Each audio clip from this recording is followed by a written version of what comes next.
terima kasih dan bersyukur untuk kesempatan pada malam ini. Sekali lagi Bapak bagi kami untuk bisa kembali berkumpul di dalam kelas ini dan kembali sama-sama belajar tentang kebenaran firman. Ya Bapak, kami serahkan waktu di selanjutnya dari awal hingga akhir kelas ini dalam tangan-Mu. Lancarkanlah internet kami ya Bapak, agar semuanya berjalan dengan lancar sampai kelas ini selesai, dan juga para operator yang bekerja di belakang layar. Dan juga berkatilah Pak Jos yang akan menjadi narasumber kami pada malam ini ya Bapak, dalam menyampaikan kebenaran firman. Urapilah Pak Jos dan setiap perkataannya, sehingga apa yang disampaikan Pak Jos sesuai dengan kehendak hati-Mu ya Bapak. Dan juga berikanlah kami hikmat-Mu Bapak, agar kami semua yang mendengar di sini, di kelas ini maupun di live YouTube, dapat menangkap apa yang diterangkan oleh Pak Jos dengan baik dan juga dengan benar, dan mampukan setiap firman yang telah ditaburkan dalam hati kami ini menjadi rema yang Tuhan, sehingga kami bisa melakukannya dan menjadi pelaku firman-Mu dalam kehidupan kami. Terima kasih Bapak, kami serahkan waktu ini selanjutnya di dalam tangan-Mu. Doa ini kami panjatkan dengan perantara Tuhan Yesus Kristus bersama kami yang hidup. Haleluya. Amin. Amin, amin, amin. Terima kasih Sister Aling untuk doanya. Baik Bapak Ibu, pasti akan sangat diberkati untuk pelajaran malam hari ini. Maafkan saya, suara saya terganggu. Bapak Ibu, pelajaran hari ini adalah happiness in God. Pasti Bapak Ibu mau tahu bagaimana kita menjadi happiness in God ya. Tapi sebelum pelajaran ini dimulai, izinkan operator kami untuk menayangkan profil dari Pak Jos Sudarman. Dipersilakan. Salam semua, kami dari SMA Adonai dengan bangga memperkenalkan pembicara kita, yakni Bapak Pendeta Jos Sudarman. Dan berikut adalah profil singkat dari beliau. Terlahir dengan nama Jos Sudarman Lawanto. Dilahirkan di kota Palembang pada tahun 1967. Terlahir dalam keluarga Kristen. Tahun 1983, beliau sudah terlibat dalam pelayanan kaum pemuda dan organisasi gereja di GMI, Gereja Metodis Indonesia, di Palembang. Beliau menyelesaikan studi sarjana ekonomi di Universitas Tridinanti Palembang, meraih gelar Magister Teologi di STT Bethel Indonesia, STTBI Jakarta, dan menyelesaikan studi program doktoral serta meraih gelar Doktor Teologi di STT Kadeji Yogyakarta. Seiring itu menjadi pembicara pada interdenominasi gereja seperti di GPDI, GBI, GRJA, Full Gospel Fellowship, dan mengadakan seminar rohani di GSKI Yogyakarta. Sebagai tim pengembalaan di GSKI Kebun Jeruk Jakarta dan dosen tetap di STT Okumene Jakarta. Bekerja di beberapa perusahaan multinasional sejak tahun 1995 hingga tahun 2019 sebagai National Manager di bidang Sales Marketing. Beliau sudah berkeluarga sejak Desember tahun 1994 serta sudah dikaruniai satu orang anak tunggal yang sudah bekerja. Pengalaman dalam pelayanan. Mulai tahun 1999 hingga tahun 2002 sebagai wakil FE Family Altar di GBI Bandung. Dari tahun 2008 hingga sekarang atau now sebagai tim penggembalaan di GSKI Rehoboth Kebun Jeruk, Jakarta Barat. Terlibat dalam pendirian BPCO mulai dari awal hingga mundur pada bulan Mei 2023. Penulis buku Memahami 3 Pilar Pengajaran GSKI. Dan pada kesempatan kali ini, Bapak Pendeta Dr. Jos Sudarman akan mengajari kita tentang Freedom in God. Shalom Bapak Ibu, Saudara terkasih di dalam Tuhan. Kita akan belajar satu materi baru, yaitu Freedom in God. Artinya kebebasan dalam Tuhan. Tentu bebas di dalam Tuhan ini tidak berdasarkan premis atau pengertian dasar kita sebagai manusia, ini tentu berdasarkan Tuhan. dari kacamatanya Tuhan. Nah, di sini kita akan belajar salah satu hal yang sangat penting dalam kehidupan kita sebagai manusia. Apa itu? Kita belajar satu pelajaran namanya kehendak bebas, free will. Bermacam-macam orang mendefinisikan tentang kebebasan. Hal ini tergantung dari premis dasar seseorang. Dan juga kita akan belajar tentang bagaimana sukses di dalam Tuhan. Apa itu sukses? Tentu kacamatanya, kacamata Tuhan. Lalu kita juga tidak bisa hidup tanpa Tuhan. Artinya kita sebagai manusia itu sangat tergantung dengan Tuhan. Kalau hal ini kita sadari. Lalu bagaimana kita harus hidup cukup di dalam Tuhan.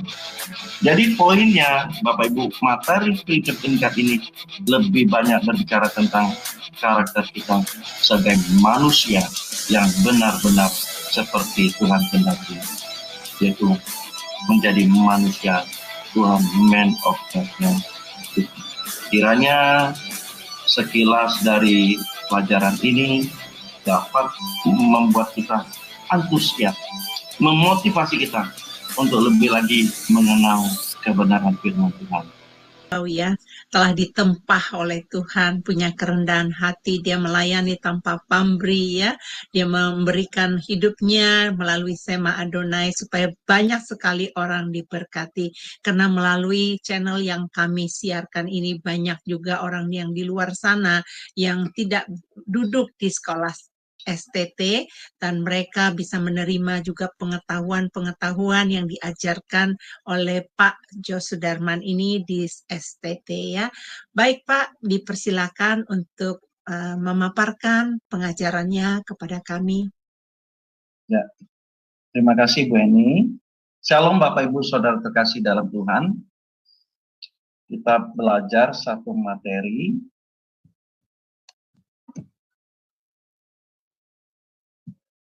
baru ya Bapak Ibu.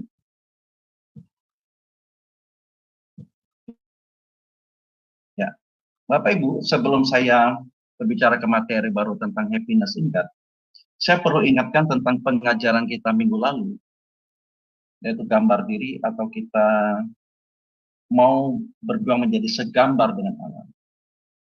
Nah begini Bapak Ibu, yang perlu kita ketahui bahwa manusia yang dikehendaki oleh Allah atau manusia yang dikehendaki oleh Tuhan adalah manusia yang memiliki gambar diri atau segambar dengan Tuhan. Jadi kalau kita belum menjadi segambar dengan Tuhan atau segambar dengan Allah, artinya kita belum mencapai apa yang ideal menurut Allah, apa yang baik di mata Allah, atau belum sempurna seperti yang diinginkan Allah dalam kehidupan kita. Ini kita harus serius Bapak Ibu untuk menjadi segambar dengan Allah. Pengertian segambar itu artinya berbicara kepada gambar dan rupa Allah, segambar dengan Allah. Jadi dalam segambar dengan Allah itu berbicara tentang gambar dan rupa Allah.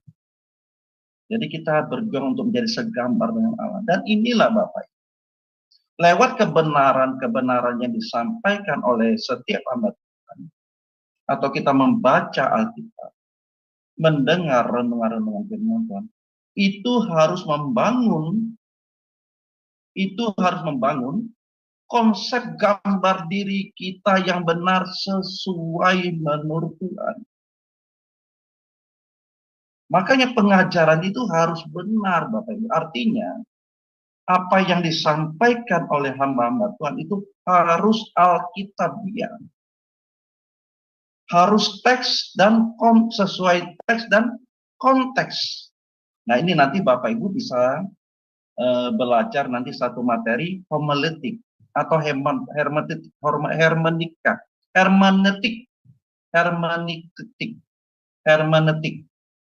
Jadi berbicara kepada ilmu tafsir, hermeneutik. Supaya apa? Di dalam hermeneutik itu, ilmu tafsir itu adalah menggali ayat sesuai teks dan konteks. Kalau tidak Bapak Ibu, nanti pengajarannya itu meleset, tidak sesuai dengan teks dan konteks, karena ilmu tafsirnya tidak berdasarkan alkitabiah, hermeneutik. Nah ini yang Bapak Ibu harus pelajari dan pahami.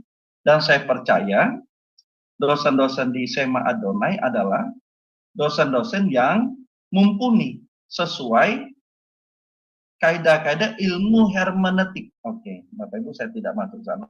Nah, supaya Bapak Ibu tidak salah dalam memahami nanti setiap ayat-ayat yang akan disampaikan, gitu ya. Supaya setiap kebenaran yang kita dengar, kita pahami, itu membangun konsep gambar diri kita sesuai dengan kehendak Tuhan itu. Kalau tidak Bapak Ibu, kita tidak akan mencapai apa yang diinginkan Allah untuk menjadi manusia Allah, man of God. Ya, oke. Sekarang saya masuk materi Bapak Ibu. Bapak Ibu, kalau kita bertanya kepada diri kita, apakah kita sudah bahagia? Tentu Bapak Ibu menjawab, Pak, sudahlah Pak. Sudah kok, saya sudah bahagia. Apa itu bahagia? Ya Pak, apa yang kita inginkan, apa yang kita harapkan itu terwujud. Hidup kami fine-fine saja kok, everything is running well. Our life is running well. Semua berjalan dengan baik. Kehidupan kami berjalan dengan baik, lancar.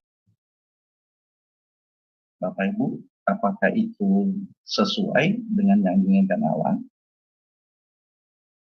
Lalu, apa yang membuat Bapak Ibu bahagia? Apa yang membuat saudara bahagia? Oh, punya materi, punya simpenan, deposito,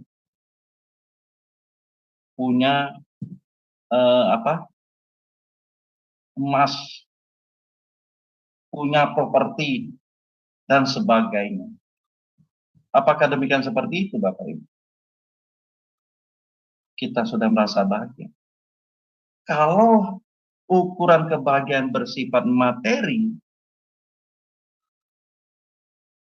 lalu kita bertanya, kok ada orang kaya yang bunuh diri? Betul kan Bapak Ibu? Betul kan? Ada orang kaya yang bunuh diri. Anak orang kaya juga bunuh diri. Loh, lalu di mana faktor materi tadi yang membuat kebahagiaan, membuat kita bahagia, di mana? Nah, kita belajar Bapak Ibu ya. Kenapa Bapak Ibu? Orang memahami kebahagiaan itu bermacam-macam. Orang memahami kebahagiaan itu bermacam-macam. Ada perasaan sukacita, perasaan senang, keadaannya nyaman, tidak ada gangguan, semua keinginannya tercapai, dipuaskan, cita-citanya tercapai. Lalu dia merasa oh, family-nya, keluarganya baik-baik saja kok, sesuai dengan harapan, cita-cita orang tua tercapai. Keluarganya utuh, anaknya sudah mandiri, sudah menikah, sudah punya anak, dan sebagainya. Punya kedudukan yang hebat, yang disegani, dihormati di mata orang lain. Punya simpanan, deposito, dan sebagainya. Lalu dia memiliki profesi yang hebat, dimuliakan di mata manusia, di mata masyarakat. Apapun itu profesinya, pengusaha, dokter, pengacara, dan sebagainya. Sehingga membuat dirinya itu bernilai, dihormati oleh orang-orang di sekitarnya.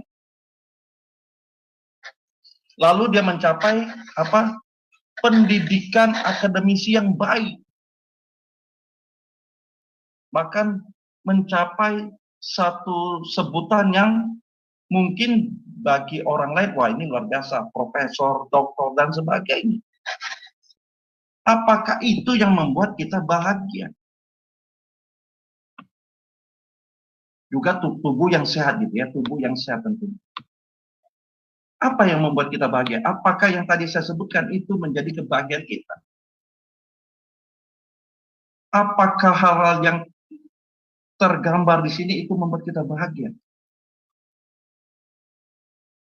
Apakah kebahagiaan di dalam slide ini itu sudah sesuai dengan kehendak Tuhan? Apa yang diinginkan Tuhan? Apakah itu sudah sesuai dengan kacamata Tuhan atau persepsinya Tuhan? Sesuai dengan seleranya Tuhan? Bapak Ibu saya kasih, begitu banyak sekali dalam dunia ini yang membuat kita bahagia kalau kita tidak memahami dengan benar. Dunia ini menawarkan begitu banyak fasilitas-fasilitas yang memikat hati kita untuk kita terseret, tertarik, tergoda dalam kebahagiaan-kebahagiaan di dalam dunia. Oh Bapak Ibu, dan salam mengerti. Pak, kalau gitu, kalau hal apa yang tadi Bapak sampaikan itu salah. Jangan nanti Bapak Ibu ya. Nanti kita lihat.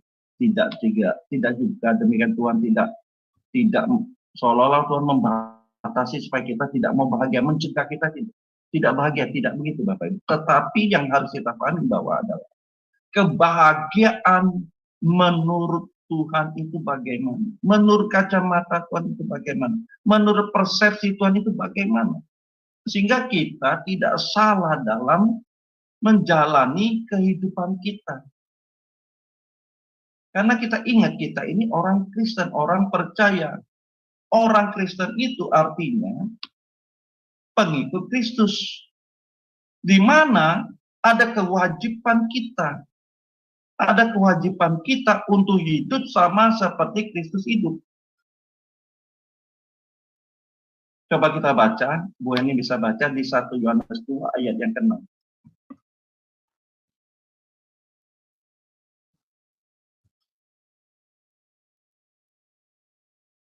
Ayatnya di mana, Pak?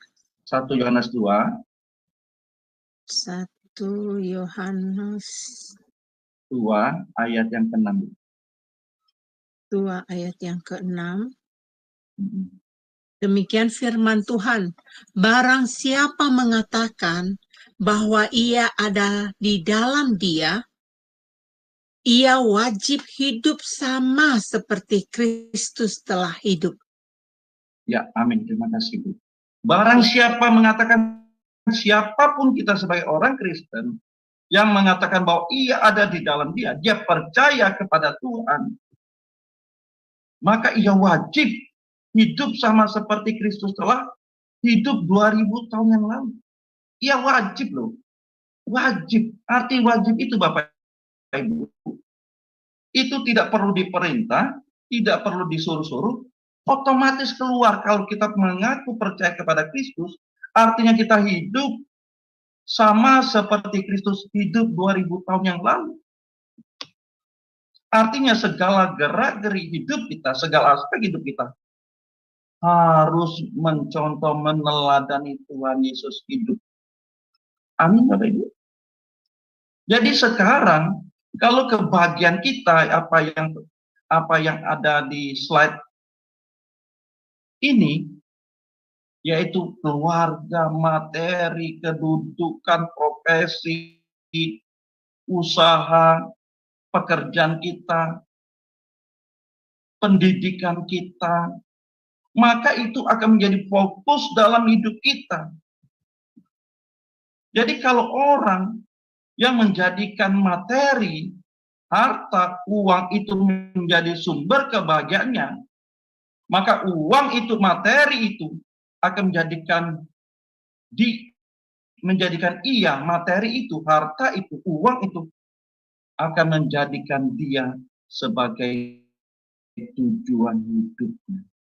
Jadi dengan kata lain tujuan hidupnya adalah materi, fokus hidupnya adalah materi. Karena itu menjadi sumber kebahagiaan. Jadi kalau itu sedang menjadi tujuan hidupnya, materi itu, maka ia akan berpikir dengan segala daya apapun untuk mengejar, untuk memuaskan, untuk bagaimana materi itu bertambah-tambah dalam hidup, sehingga dia tidak lagi memikirkan atau memusatkan perhatiannya kepada Tuhan. Bapak Ibu, padahal kita tadi mendengar di 1 Yohanes 2 ayat yang ke-6, barang siapa mengatakan, barang siapa percaya kepada Kristus, barang siapa dia menjadi orang Kristen, orang percaya, maka ia wajib hidup sama seperti Kristus setelah hidup 2000 tahun yang lalu. Mencontoh, meneladani gaya hidup Tuhan Yesus.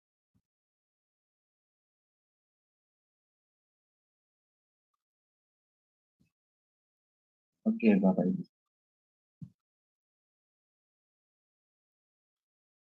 Nah, ini berdasarkan survei ya Bapak Ibu, berdasarkan survei, faktor-faktor yang memberikan kebahagiaan terbesar. Jadi yang paling besar itu adalah agama. Atau spiritual yang baik itu memberikan kebahagiaan 66%, lalu kesehatan 62%.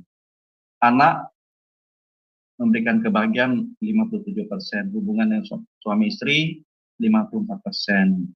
Kondisi hidup yang ideal 41%. Perasaan mengenal hidup yang berarti, artinya dia memiliki kehidupan yang bernilai 41% juga. Memiliki pekerjaan yang berarti, pekerjaannya yang bagus 40%.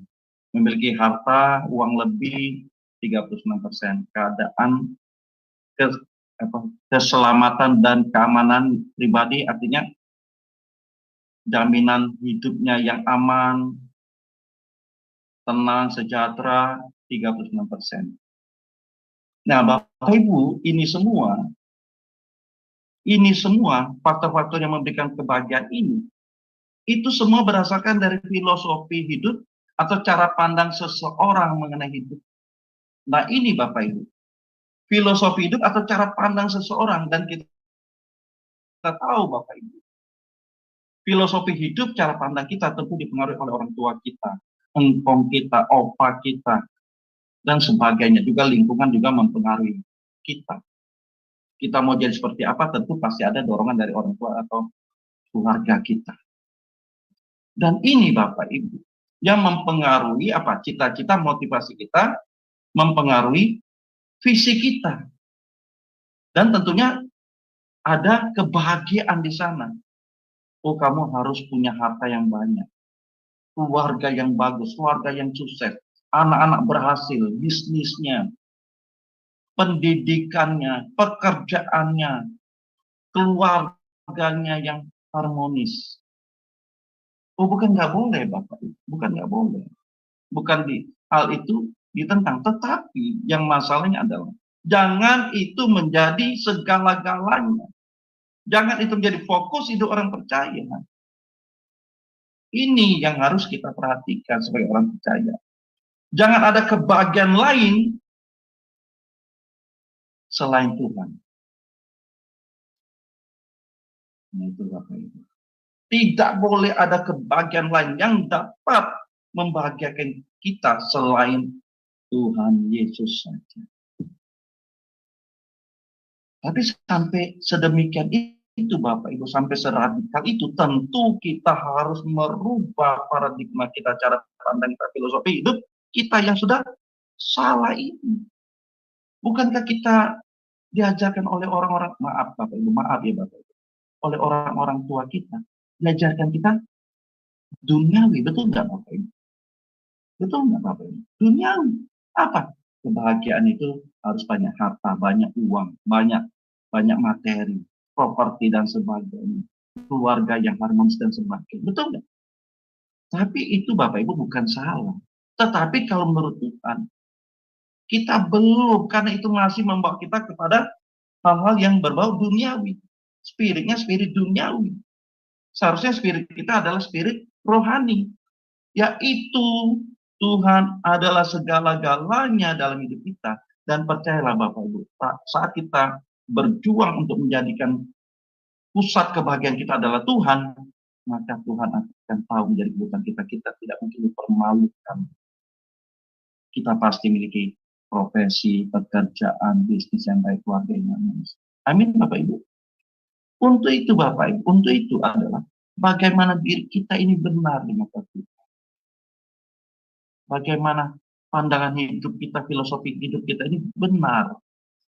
Sehingga dengan lewat kehidupan kita Bapak Ibu, kita menjadi berkat bagi keluarga kita. Orang bisa melihat, oh ini orang benar. Ada Kristus dalam hidup.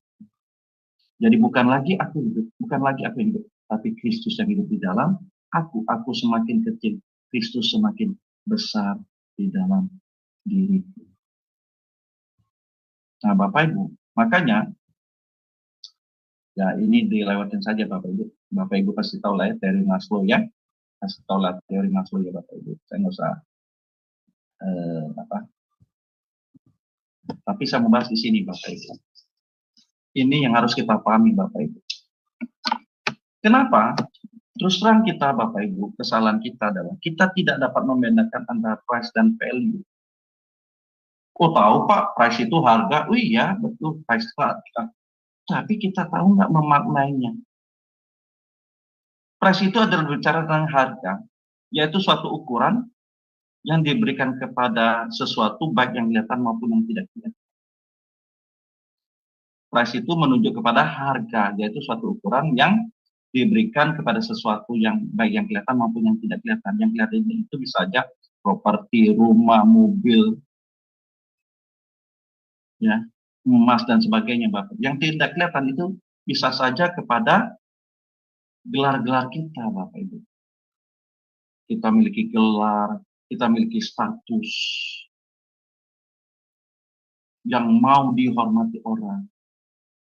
Nah, lalu value itu berbicara kepada nilai yang menunjuk kepada kandungan isi atau berbicara kepada kadar kualitas. Jadi value itu menunjuk pada kualitas nilainya.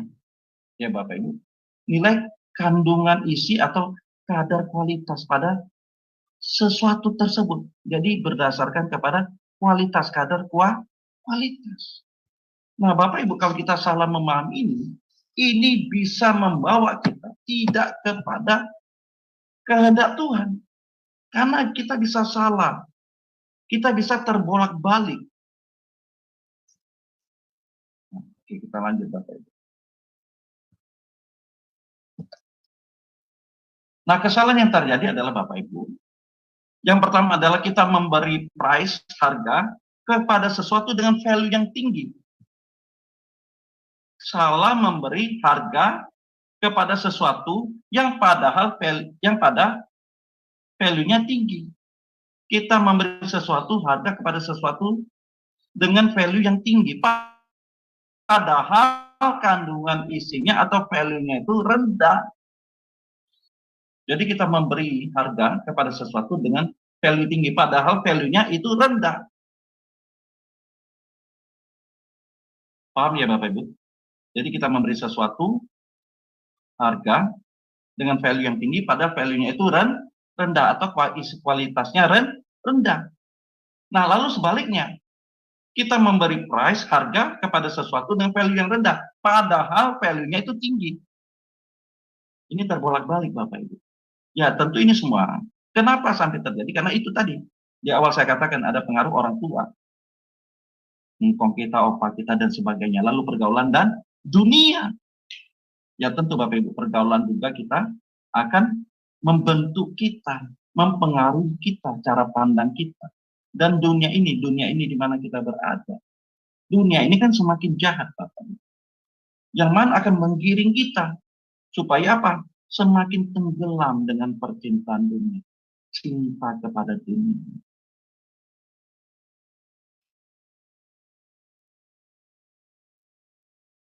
Kita salah memberi di sini, Bapak Ibu. Nah, sesuatu itu yang tadi Bapak Ibu, sesuatu itu berupa manusia. Oh, kita juga bisa Bapak Ibu salah menilai manusia atau memberi apa? Memberi harga manusia itu tinggi. Bisa apa? Bisa jadi berhala. Anak kita misalnya, kita menjadikan berhala. Dia nilai tertinggi, Pak. Ya kan? Bisa istri kita atau suami kita. Bisa saja kita salah. Materi tentu Bapak Ibu. Materi kan itu bicara harta, properti dan sebagainya, apa yang ada pada kita. Pangkat, kepangkatan kita, lalu jabatan kita sebagai misalnya memiliki kekuasaan, jabatan yang tinggi, dihormati oleh orang lain. Waduh, disegani Bapak Ibu. Ya kan? Coba Bapak Ibu, kalau kita misalnya kita memiliki jabatan yang penting, misalnya hakim, misalnya contoh hakim agung gitu, misalnya. Jangankan hakim agung deh, hakim pengadilan negeri saja kita bisa bangga. Oh, kita jadi hakim atau pengacara dan sebagainya. Lalu gelar juga. Gelar juga bisa membuat kita apa?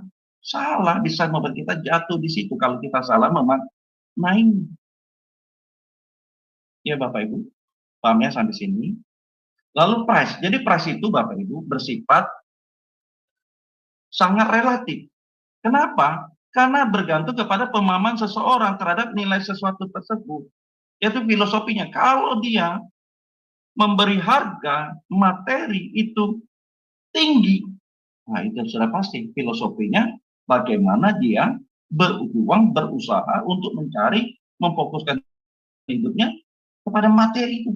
Fokus hidupnya, tujuan hidupnya materi. Memiliki materi sebanyak-banyak mungkin. Ya kan? Memiliki materi sebanyak-banyak mungkin.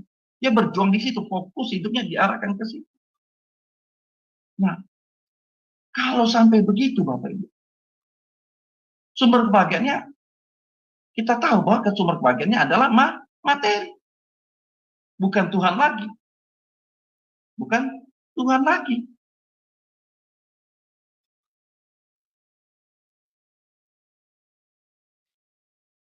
Jadi Bapak Ibu, inilah yang sangat berbahaya. Kalau kita memberi harga yang salah kepada sesuatu yang bernilai rendah. Yaitu yang tadi disebut tadi Bapak Ibu. Bernilai nggak? Ya mungkin secara manusia, secara umum bernilai. Masa apa? Punya mobil mewah, gedung mewah, rumah mewah nggak bernilai, berharga. Tetapi itu menjadi tidak utama, tidak berpenting dalam kehidupan kekristenan kita. Kenapa? Itu relatif kok, kita akan tinggalkan. Nah, lalu value. Value itu berbicara tentang hal yang permanen dan mutlak dari perspektif Allah. Value itu bersifat permanen dan mutlak dari perspektif Allah. Jadi kita ini Bapak Ibu bernilai bukan karena kitanya loh. Hidup kita ini sebenarnya tidak memiliki nilai kalau tidak ada yang menciptakan. Karena hidup kita ini bernilai karena ada Tuhan. Karena Tuhan yang menciptakan kita sehingga hidup kita ini bernilai, bermakna, berharga. Betul ya Bapak Ibu? Kalau bukan Allah yang menciptakan kita, apa nilai diri kita Bapak Ibu? Orang memandang kita ini adalah ciptaan Allah yang sangat mulia dibandingkan dengan ciptaan Allah yang lain. Ciptaan yang mulia. Jadi yang membuat kita bernilai karena Allah yang menciptakan kita, katakan amin. Allah yang menciptakan kita. Makanya Bapak Ibu, kalau kita sadari ini karena kita begitu berharga, begitu bernilai, maka kita berjuang agar hidup ini sepenuhnya kita persembahkan untuk hidup bagi Tuhan. Karena kita tahu kita ini bernilai karena Allah yang menciptakan. Lalu kita sebagai ciptanya, bagaimana kita membuat Allah itu bangga, bahagia kepada kita sebagai makhluk ciptaannya. Bukan karena diri kita yang membuat kita bernilai. Bapak Ibu, kita ini nggak usah apa-apa, disentil aja Bapak Ibu. Misalnya disentil, misalnya kita ini mata kita nggak ada, ya bukan yang menyepelekan yang tunanetra Bapak Ibu. Misalnya kita nih tiba-tiba mata kita nggak ada, waduh Bapak Ibu gimana menjalani kehidupan ini? Tadinya kita sehat, tiba-tiba kita kena stroke Bapak Ibu, nggak bisa berbicara, gimana? Ya kan? Jadi kalau kita sekarang ini dengan tubuh yang sehat, kita mengerti kita ini ciptaan Allah, kita bersyukur diciptakan sebagai manusia, bukan jadi hewan, bukan jadi tumbuhan. Wah, Bapak Ibu.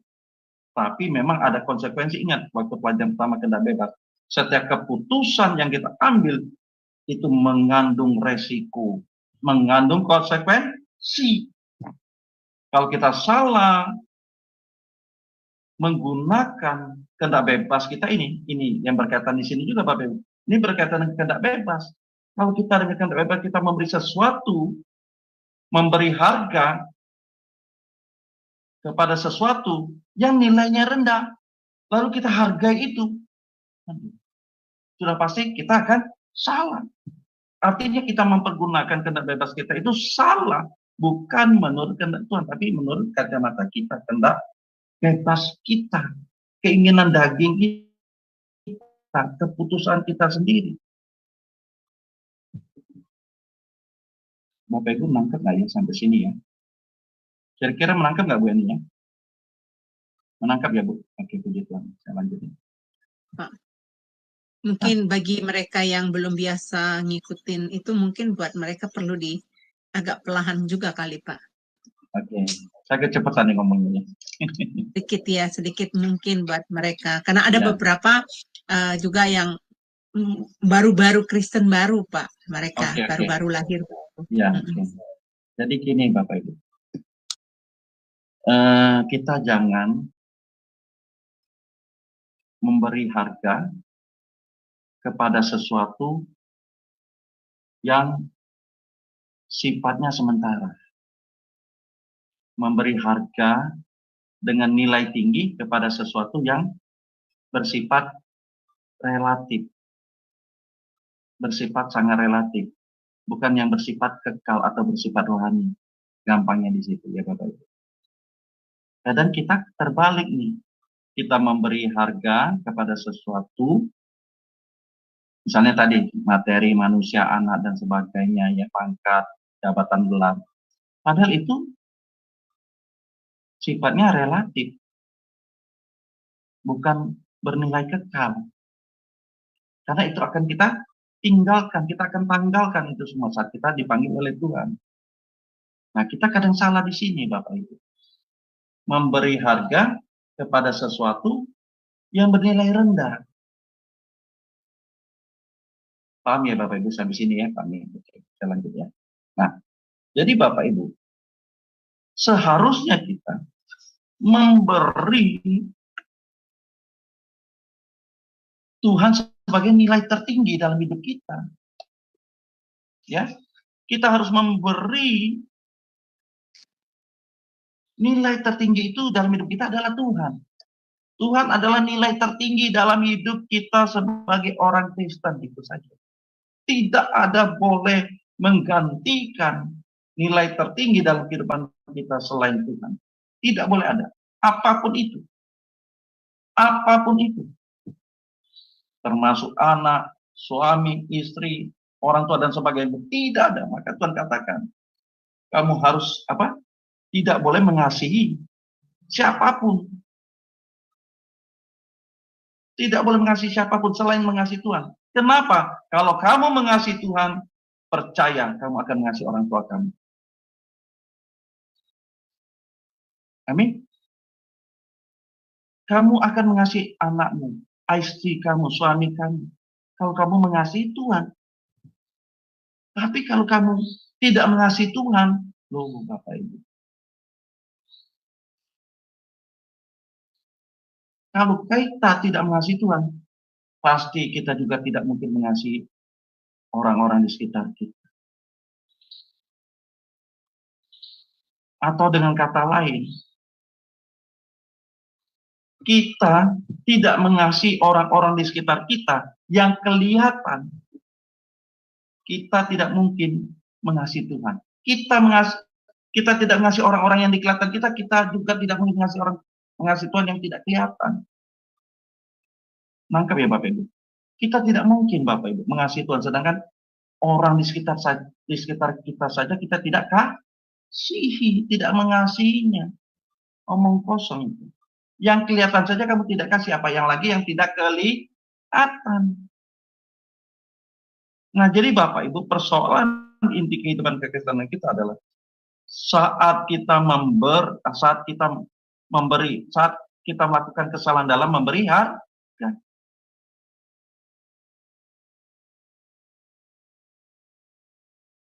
Kesalahan kita memberi harga, yang mana ini akan menyangkut konsep hidup kita, tapi juga akan menyangkut cita rasa jiwa kita. Kenapa? Kalau kita salah dalam memberi harga kepada sesuatu dalam hidup ini bukan hanya berbicara tentang konsep hidup kita, tetapi cita rasa jiwa kita nih. Jiwa kita akan dikuasai oleh apa yang membuat kita itu berharga. Apa yang membuat itu bernilai dalam diri kita. Tadi yang saya sebutkan, manusia, materi, pangkat, jabatan, gelar, dan sebagainya. Kalau itu menjadi nilai tertinggi, memberi sesuatu berharga dalam diri kita, maka itu membuat perasaan kita, jiwa kita tersedot, terpikat kepada hal itu. Jiwa kita terpikat, sudah terikat pada hal-hal sesuatu itu yang membuat sesuatu itu bernilai tinggi bagi kita. Tentu Bapak Ibu ya, kalau sesuatu itu bernilai dalam hidup kita, maka perasaan kita juga terikat, jiwa kita juga terikat kepada sesuatu itu.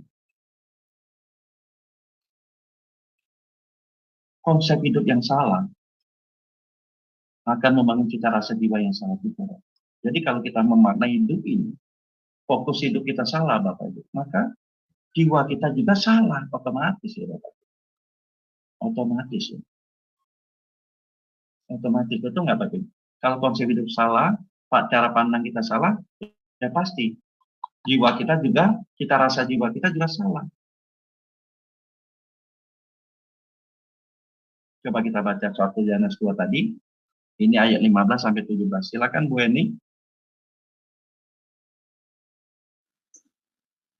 Ya, ayat 15 sampai ayat yang ke-16 ya. Sampai 17. Demikian. Sampai 17, 15, 16, 17. Janganlah kamu mengasihi dunia dan apa yang ada di dalamnya. Jikalau orang mengasihi dunia, maka kasih akan Bapa tidak ada di dalam orang itu. Sebab semua yang ada di dalam dunia, yaitu keinginan daging dan keinginan mata, serta keangkuhan hidup, bukanlah berasal dari Bapa, melainkan dari dunia. Dan dunia ini sedang lenyap dengan keinginannya, sebab orang yang melakukan kehendak Allah tetap hidup selama-lamanya. Amin. Terima kasih Bu Eni. Jadi Bapak Ibu, janganlah kita mengasihi dunia ini, apa yang ada di dalamnya. Apa yang ada di dalamnya. Termasuk manusia. Jika orang mengasihi dunia, maka kasih akan Bapa tidak ada dalam orang itu, sudah pasti Bapak Ibu. Tidak mungkin dunia itu bisa menyatu dengan Tuhan, tidak mungkin. Berlawanan. Jadi kita mau sekutu dengan Tuhan, kita menjadi musuh dunia. Kalau kita menjadi musuhnya Allah, kita menjadi sekutunya dunia. Nah Bapak Ibu, Kalau kita jujur Bapak Ibu ya, kalau kita jujur, kita belasan tahun, mungkin puluhan tahun ya, mungkin kita sudah dalam tanda petik ya, memiliki konsep yang salah mengenai hidup ini. Sehingga kita menjadi manusia yang dalam tanda petik juga sesat. Walaupun Bapak Ibu, kita tidak melakukan kejahatan secara kriminal, membunuh, mencuri, dan sebagainya. Tapi kemasannya itu masih kemasan, luarnya itu masih kemasan rohani loh. Kita bisa beribadah, mungkin kita aktif dalam pelayanan, bahkan kita juga seorang hamba Tuhan. Tapi cara pandang kita, pola pikir kita, konsep hidup kita salah, akan membangun cita rasa jiwa kita yang salah juga. Kita akan terikat kepada hal-hal yang dunia. Kita sudah terikat kepada dunia. Walaupun mungkin kita sudah diajar atau kita mendengar firman Tuhan, tapi kita sudah salah memaknai value hidup ini. Kita sudah memaknai value hidup ini. Kita sudah memberi sesuatu nilai tertinggi, bukannya Tuhan. Sehingga jiwa kita apa? Jiwa kita terikat. Selera jiwa kita, cita rasa jiwa kita sudah salah.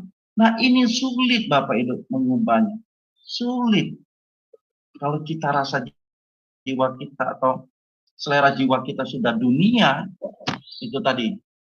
Sebab semua yang ada dalam dunia, keinginan daging, keinginan mata, dan gangguan hidup, itu sudah menguasai kita. Cita rasa jiwa kita sudah di dalam, diisi oleh dunia. Belenggu itu melilit kita, mengikat kita begitu kuat. Nggak gampang Bapak Ibu. Nggak gampang kita melepaskan. Saya contohkan begini Bapak Ibu. Contohnya begini. Ini Bapak Ibu, ini ada kertas ya. Kelihatan. Ini kertas ya. Ya, ini kertas ya. Tapi ini lipatannya udah ini Bu. Lipatannya udah terlalu kuat sekali nih. Ini kan lipatannya ya. Tadi ini begini ya. Kelihatan nggak sih ya? Ini kan dilipatnya, saya lipat ya. Coba, ini lipatannya kuat sekali. Coba, kalau kita buka, lipatannya masih kelihatan. Ya, masih kelihatan kuat sekali kan? Untuk lurusannya lagi, ratanya lagi nih Bapak Ibu. Oh, perlu waktu nih Bapak. Oh, kita gosok-gosok gitu ya. Walaupun lipatannya masih ada loh. Kita gosok-gosok ini. Perlu waktu untuk rata kembali seperti semula lagi. Nggak gampang, butuh waktu. Karena lipatannya sudah terlalu kuat dan terlalu dalam. Nah, begitu juga kita Bapak Ibu. Lipatan kita sudah terlalu dalam masuk ke dalam dunia. Karena dunia itu sudah mengikat kita, melipat hidup kita, mengubah konsep hidup kita yang salah. Sehingga kita terbelenggu. Tapi kita bersyukur Bapak Ibu, bersyukur. Kalau kita sadar hal ini Bapak. Kita bersyukur Bapak kalau kita sadar hal ini. Kita berubah. Kalau enggak Bapak Ibu, itu tadi. Nanti Tuhan tidak kenal kita. Siapa kamu? Padahal kita ada dalam pelayanan. Kita orang dalam pelayanan. Kita ada di dalam gerejanya. Tapi kita tidak hidup sesuai dengan kehendak Tuhan. Kita lebih mengasihi dunia daripada mengasihi Tuhan. Dan dunia ini sedang lenyap dengan keinginannya. Keinginannya tadi, keinginan daging, keinginan mata, kangkung hidup. Tetapi orang yang melakukan kehendak Allah tetap hidup selama-lamanya. Jadi orang yang melakukan kehendak Allah, yang berkenan kepada Allah. Artinya orang yang melakukan kehendak Allah, itu artinya Bapak Ibu, menjadikan Allah segala-galanya dalam hidup. Tidak ada yang lain. Tidak ada kebahagiaan yang lain selain Tuhan. Tuhanlah nilai tertinggi dalam hidup.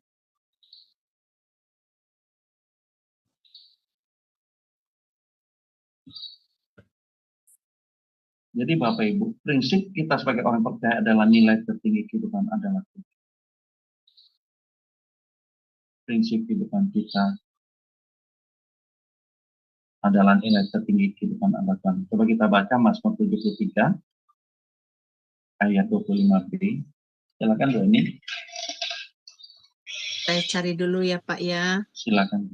Mazmur. Bukan Mansur ya Bu. Mazmur. Ya. Iya, Mazmur 73 ayat yang 25b. Selain engkau tidak ada yang kuingini di bumi. Ya, waduh Bapak Ibu.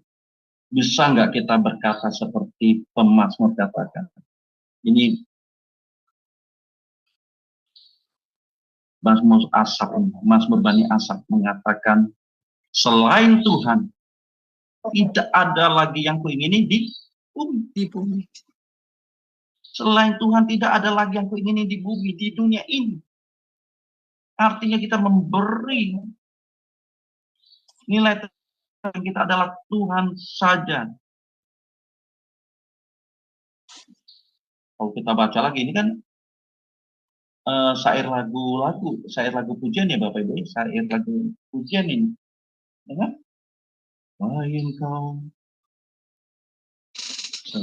kau apa gimana nih lagunya ya? Engkau tidak selain kau. Saya lupa lah lagunya. Sekalipun dagingku dan hatiku habis lenyap, gunung batuku dan bagianku tetaplah Allah selama-lamanya. Bisa nggak kita mengatakan itu? Jadi Bapak Ibu, kalau kita berani mengatakan Tuhan adalah nilai tertinggi kehidupanku, maka jangan kita memberi nilai tinggi untuk dunia dan lain-lain. Wow. Hanya kita memberi nilai tinggi untuk Tuhan dan kerajaan. Kita sebagai orang percaya harus meletakkan segala sesuatu pada proporsinya. Dan Tuhan adalah tempat tertinggi dalam hidup kita. Amin Bapak Ibu. Wah Bapak Ibu, kalau kita bisa melakukan ini, luar biasa Bapak. Tapi kekristenan kita harus sampai di sini. Tuhan adalah segala-galanya bagiku. Tuhan adalah kebahagiaanku satu-satunya. Tuhan adalah nilai tertinggi dalam hidupku. Mari Bapak Ibu ya, kita berjuang di sini. Jangan mundur lagi Bapak Ibu. Jangan mundur lagi. Kenapa? Karena dunia pasti akan berakhir. Kita pasti akan berakhir. Nah ini seperti gambar ini. Kejar uang dalam hidup kita. Kita kejar uang. Akhirnya setelah dapat, kita sudah berada di akhir kehidupan kita. Nggak sadar kita. Nggak sadar.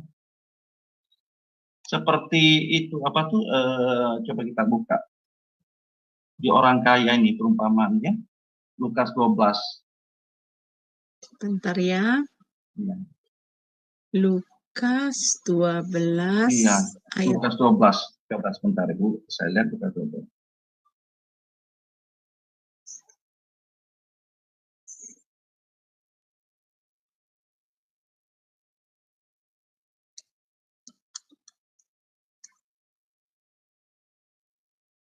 Lukas 12 sebentar.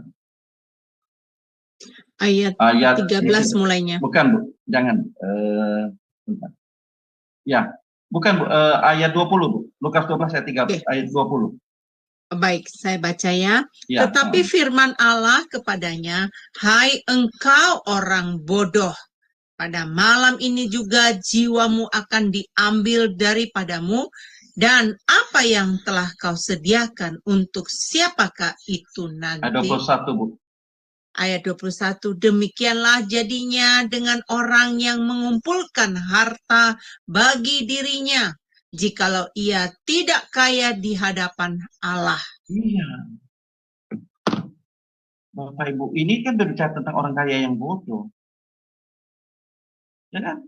Dia, walaupun ini dalam perumpamaan ya, kalau kita di ayat 16 itu kan perumpamaan orang kaya yang berlimpah-limpah hartanya. Dia memikirkan bagaimana nih lumbungnya ini, lumbung padinya ini, hasil buminya ini.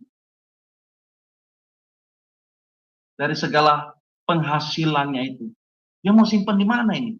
Dia pikirkan hal-hal yang bersifat dunia, bersifat duniawi. Lalu Tuhan katakan, engkau orang bodoh. Malam ini jiwamu akan diambil. Malam ini kamu akan mati. Untuk apa itu semua? Untuk apa yang kamu dapatkan itu? Untuk apa yang kamu kejar-kejar itu? Untuk apa? Untuk siapa? Ya kan? Demikianlah jadinya kalau kita yang membutuhkan harta bagi diri kita sendiri. Kalau kita tidak kaya dalam Tuhan.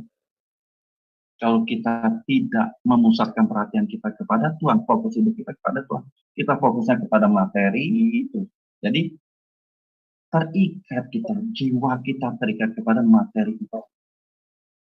Ini orang kaya yang bodoh ini adalah orang kaya yang kebahagiaannya adalah materi.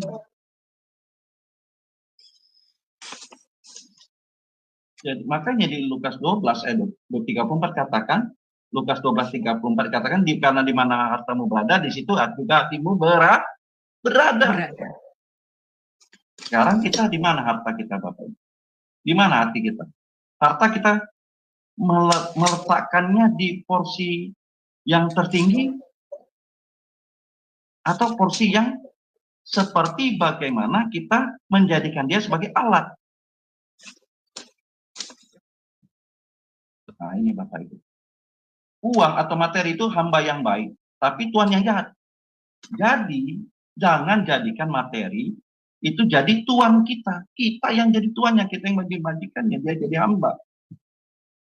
Jadi materi itu bukan tujuan, sarana atau alat yang kita pakai untuk mengabdi kepada Allah. Materi itu adalah sarana atau alat yang kita pakai dalam pengabdian kepada Allah. Bukan jadi tujuan kita sebagai orang percaya. Terbalik Bapak Ibu. Ingat, uang materi itu hamba yang baik. Betul Bapak Ibu. Ya kan kita butuh uang untuk pelayanan dan sebagainya. Untuk kehidupan kita juga. Tapi harus jadi hamba. Jangan jadi tuan dia. Kalau dia tuan, udah selesai. Kita terikat. Kita menjadi budaknya. Ya udah. Sehingga kita cinta uang. Pak, kalau gitu kita nggak boleh kaya. Oh, siapa bilang? Bukan hanya kaya, harus sangat kaya. Harus sangat kaya. Tapi kamu jadi tuannya, jadi majikannya kita. Jangan jadi hambanya, jangan jadi budaknya.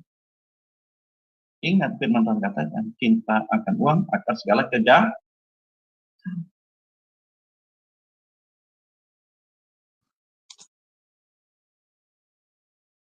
Di mana hartamu berada, di situ juga hatimu berada sekarang. Kita letakkan harta itu sesuai proporsinya. Jadikan harta atau materi atau uang itu adalah sarana atau alat bagi kita untuk memuliakan Tuhan. Jadi yang terakhir Bapak Ibu, filosofi kita sebagai orang percaya untuk menjadikan Tuhan kebahagiaan kita adalah kita harus takut akan Tuhan. Mau usah dibaca Bapak Ibu, nanti dibaca di rumah saja atau nanti setelah ini. Lalu keinginan kita hanya Tuhan saja. Tadi Mazmur 73 ayat 25 sampai 26. Lalu kita mengikuti jalannya Tuhan. Yang terakhir, kita tetap tinggal di dalam Tuhan. Kita baca Yohanes 15 ayat yang keempat sampai yang ke-6. Silakan Bu Eni. Ya, ayatnya Yohanes 15 ayat 4 sampai 6. Ya. Tinggallah di dalam aku dan aku di dalam kamu. Sama seperti ranting tidak dapat berbuah dari dirinya sendiri. Kalau ia tidak tinggal pada pokok anggur, demikian juga kamu tidak berbuah jikalau kamu tidak tinggal di dalam aku. Akulah pokok anggur dan kamulah ranting-rantingnya. Barang siapa tinggal di dalam aku dan aku di dalam dia, ia berbuah banyak, sebab di luar aku kamu tidak dapat berbuat apa-apa. Barang siapa tidak tinggal di dalam aku, ia dibuang keluar seperti ranting dan menjadi kering, kemudian dikumpulkan orang dan dicampakkan ke dalam api lalu dibakar. Wih, ngeri sekali. Ya, jadi Bapak Ibu, sebagai orang percaya kita harus tetap tinggal di dalam. Tanpa Tuhan kita tidak bisa berbuat apa-apa. Tidak bisa berbuat apa-apa. Dan percayalah, kalau kita di luar Tuhan, kita tidak mungkin menghasilkan buah roh. Kita tidak mungkin bisa menjadi orang-orangnya Tuhan dalam arti man of God, manusia Allah. Kita tidak mungkin menjadi saksi-saksi Kristus untuk memenangkan dunia. Kita harus tinggal di dalam Tuhan, berakar di dalam Tuhan, supaya kita berbuah. Ingat Bapak Ibu, bangsa Israel itu adalah bangsa pilihannya Tuhan. Tetapi saat mereka melawan Tuhan, memberontak kepada Tuhan, Tuhan binasakan itu. Tuhan binasakan itu. Coba kita baca Bapak Ibu ayat yang terakhir ya. Roma 11. Roma 11 ayat Roma berapa, 11 Pak? Ayat 17 Bu. Roma 11 ayat 17 Ya, sampai ayat 21. Baik. Karena itu apabila beberapa cabang telah dipatahkan dan kamu sebagai tunas liar telah dicangkokkan di antaranya dan turut mendapat bagian dalam akar pohon zaitun yang penuh getah. Janganlah kamu bermegah terhadap cabang-cabang itu. Jikalau kamu bermegah, ingatlah bahwa bukan kamu yang menopang akar itu, melainkan akar itu yang menopang kamu. Mungkin kamu akan berkata, ada cabang-cabang yang dipatahkan supaya aku dicangkokkan di antara sebagai tunas. Di antaranya sebagai tunas. Baiklah, mereka dipatahkan karena ketidakpercayaan mereka, dan kamu tegak tercacat karena iman.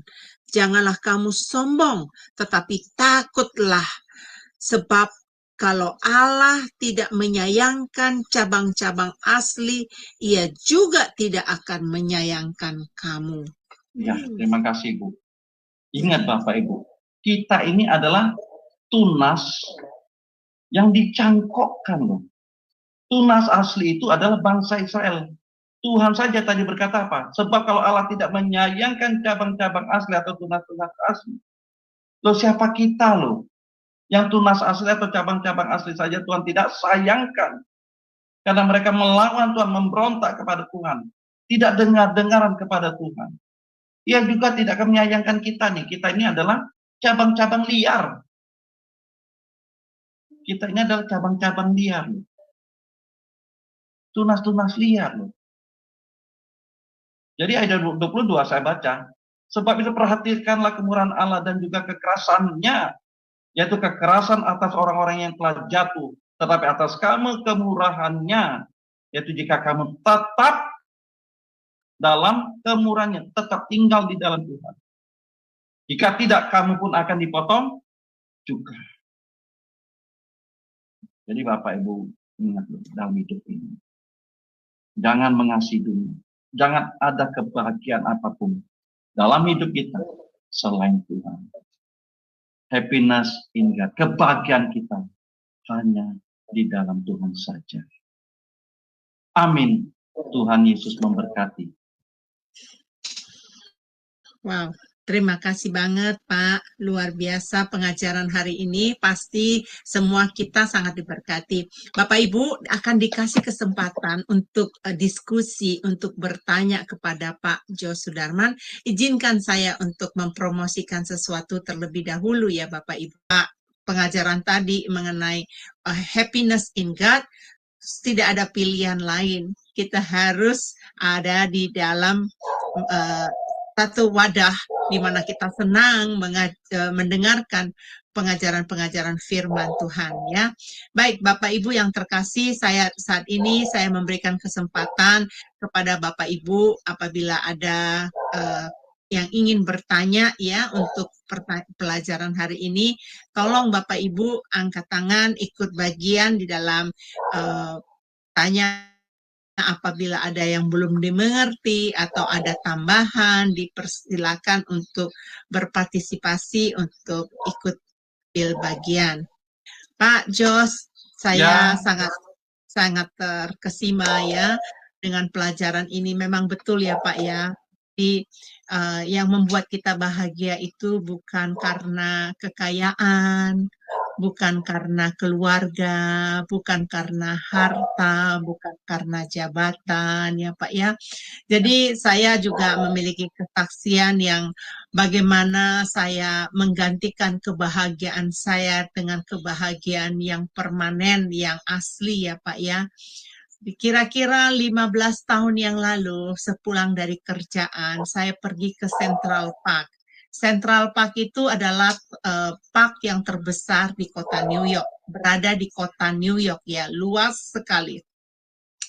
Saat itu saya sedang berkelibang dengan uang. Di penghasilan saya cukup besar karena saya kerja sama orang kaya sebagai manajer rumah tangga pada saat itu. Jadi apalagi kalau saya kerja dengan extra hour itu dibayarnya double. Jadi harganya double. Apalagi kalau kerja weekend. Saya pergi ke rumah perliburan dia di luar kota, itu gaji saya sangat bagus sekali dibayarnya. Kebetulan bos saya juga sangat sayang sama saya, tapi dia sudah almarhum sekarang. Waktu COVID dia meninggal. Nah, terus Bapak Ibu, saya untuk membeli barang jewelry yang mahal, yang apa segala macam, ya saya pakai. Ternyata di dalam satu sisi dalam kehidupan saya ada satu titik Pak Jos yang kosong, yang tidak bisa dipenuhi dengan harta benda, dengan barang-barang mewah-mewah ini tidak dapat diisi. Kemudian waktu saya duduk di taman, saya bawa makanan ya Pak ya, saya bawa makanan, saya duduk di bawah pohon dekat sungai sana, dekat aliran air, pemandangannya bagus sekali deh. Kalau kalian mau datang ke New York, pasti harus datang ke park ini ya. Tapi kalau melalui tour, nggak akan dibawa. Itu Ibu Murni waktu saya datang ke New York, karena dia nggak ikut tour spesial itu, jadi saya bawa dia masuk sampai ke dalam sana, jadi lihat pemandangannya bagus sekali. Nah di sanalah saya menitikkan air mata karena waktu itu saya mendengarkan khotbah dari Pak Erastus ya. Jadi saya kenal Pak Erastus ini sudah 30 tahun yang lalu waktu saya ada di Indonesia ya, ikut persekutuan doa dan saya kenal siapa dia, dan tim pelayanannya dia juga teman baik saya gitu. Jadi waktu Pak Erastus menyaksikan bahwa dia berubah, dia bisa berubah, saya bilang, wah kenapa saya nggak bisa berubah gitu loh. Jadi saya harus menggapai. Dan kemudian ada kata-katanya yang dia katakan bahwa dia bilang, kalau kita mati, kita tuh cuma masuk kuburan ukuran 1 kali 2 meter ya Pak Jos ya. Yeah. Dan kemudian dia katakan, kamu mau bawa apa? Apa yang kamu mau bawa pulang ke sana? Nggak ada, ketinggalan nanti. Disitulah saya tersentak. Saya berkata, ternyata kebahagiaan saya ini bukan yang ini. Saya harus gantikan. Dan saya berjuang. Dan mulai dari saat itu, teman-teman, saya belajar banyak. Dan akhirnya saya mensobek amplop khusus untuk membeli barang-barang mewah saya. Saya sobek, saya tidak isi lagi uang ke dalam sana untuk membeli barang-barang dan saya stop, tidak beli lagi tas-tas mewah, jam mewah, itu semua itu saya stop. Saya tidak mau lagi. Karena apa? Saya yakinkan bagi Bapak dan Ibu saudara saya yang terkasih, hari ini tidak secara kebetulan Pak Jos Sudarman, dosen kami, mengajarkan tentang happiness in God. Itu betul-betul tidak ada yang bisa menukar ya kebahagiaan kita di hadapan Allah. Ya, baik Pak Jos, itu aja dari saya untuk meresponi apa firman yang Bapak sampaikan tadi. Sungguh benar Pak, luar biasa. Dan baik Bapak Ibu, saya akan menyediakan waktu kepada Bapak Ibu yang ingin bertanya. Sudah ada Sister Aling ya. Silakan Sister Aling untuk bertanya. Ya, shalom Ibu Heni, selamat malam. Shalom Pak Jos, selamat malam. Shalom Pak, ada yang mau saya tanyakan itu mengenai ambisi, Pak. Apakah menurut firman Tuhan? Sorry. Apa Bu? Ambisi. Ambisi. Oke. Apakah menurut firman Tuhan seseorang itu mempunyai ambisi itu diperbolehkan salah apa tidak gitu, Pak? Nah, terus satu lagi, apakah ketika seseorang itu lebih mencintai hal-hal yang bersifat duniawi seperti keluarganya, istrinya, anaknya atau suaminya, lalu hartanya, apakah itu sama juga dia dengan menyembah Allah lain? Ya, terima kasih itu Pak Jos. Ini pertanyaan saya. Terima kasih. Terima kasih Bu Aling. Bu Aling ini tinggal di Tangerang ya? Iya Pak, di Tangerang. Dia murid RBO Pak. Iya, tahu. Tangerangnya di mana Bu? Di Ciledug Pak. Ciledug. Loh, dekat nama saya dong Bu. Di mana Pak? Loh, saya di Karangtengah Bu. Karangtengah. Karangtengah.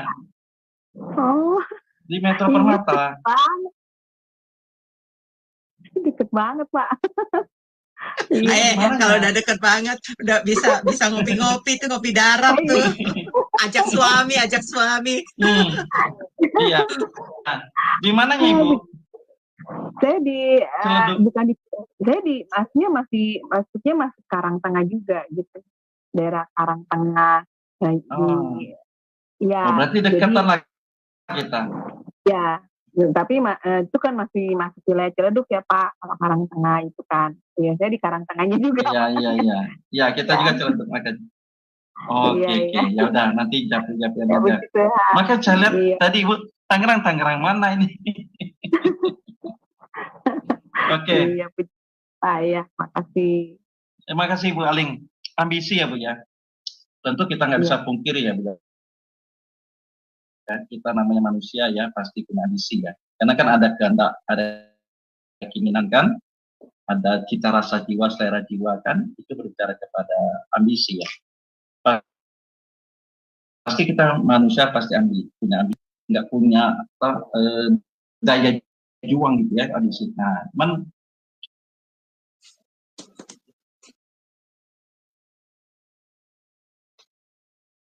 hilang suaranya Bapak. Pak Jos.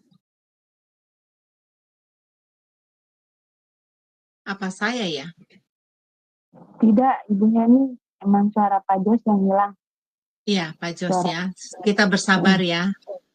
Ya, kita bersabar untuk menunggu Pak Jos bisa kembali lagi.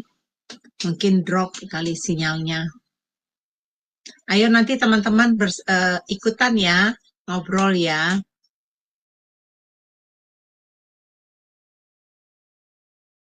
Sebentar, bersabar dulu.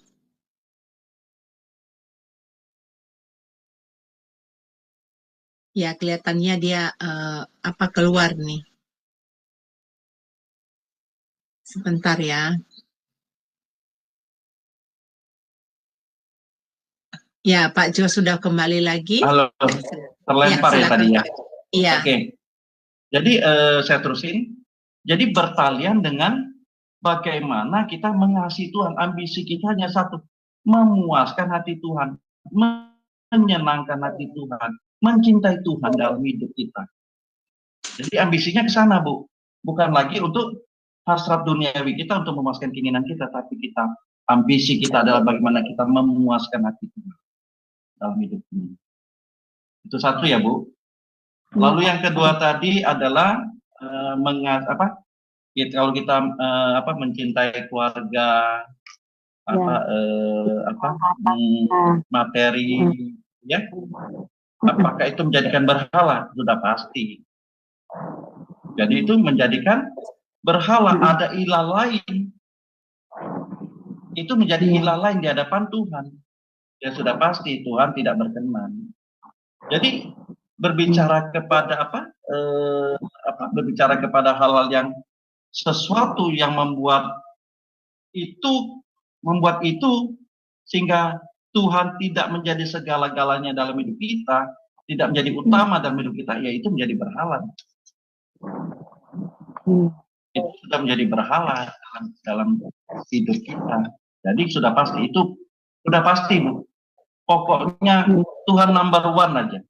Tuhan menjadi utama dan terutama dalam hidup kita, sehingga hidup kita berkenan di hadapannya.